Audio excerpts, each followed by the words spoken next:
Introduction. Rabbi Polin is the religious leader of Temple Israel and is well known to all of us here, and I'm glad to call Rabbi Polin a colleague. From the moment we started working together on this project, he's been gracious, he's been great, and so Rabbi Polin, please come lead us in a drash and a Devar Torah to celebrate Hanukkah. Thank you. Thank you, Rabbi Chaim. This evening, we celebrate a miracle of antiquity. Over 2 millennia ago, the Greco-Syrian Empire had dominated the land of Israel, and an oppressive king named Antiochus ascended the throne.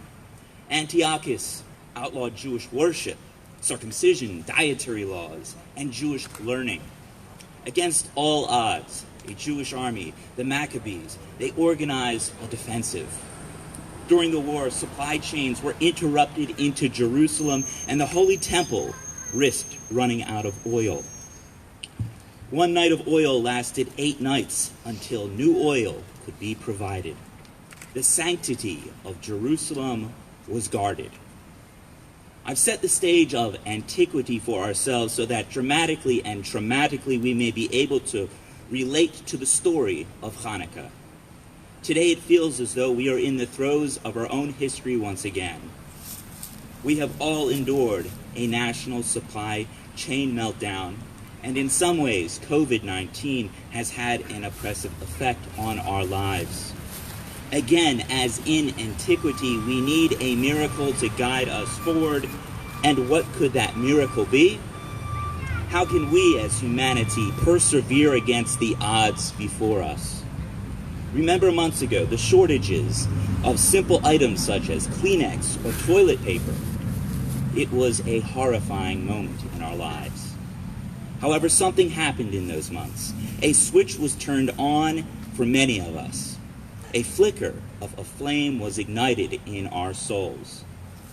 Many of us found a path, and we pressed forward. We found new ways to live, ways to survive, and ways to endure. We innovated, we transformed, and we persevered against the immense challenges and odds before us. A year ago, this celebration would have been impossible, even unthinkable.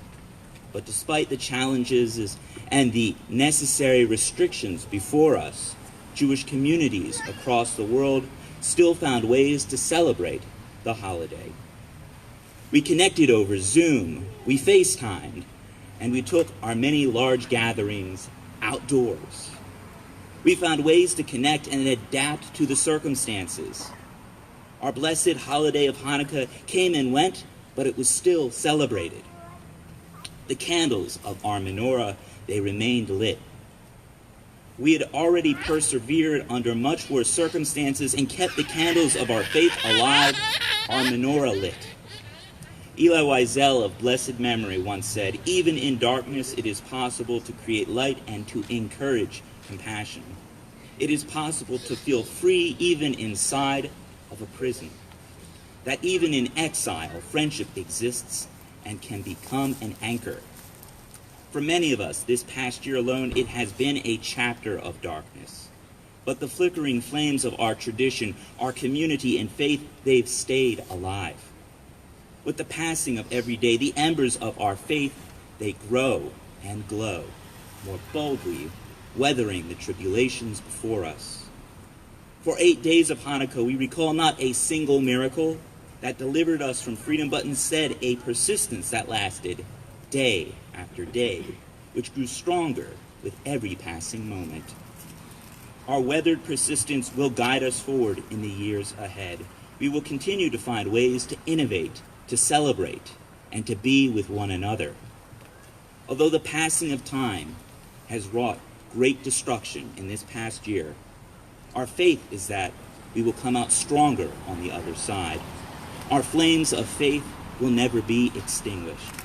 Our people, all people, will move on and survive even the darkest of days, as long as we live with the message that darkness cannot blot out darkness.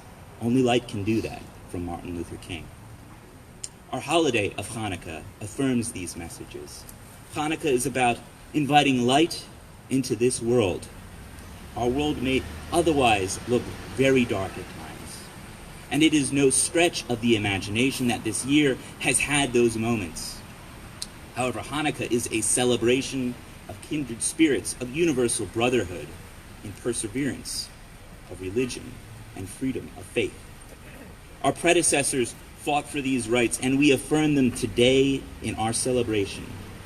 May today be an affirmation of our faith in these ideals.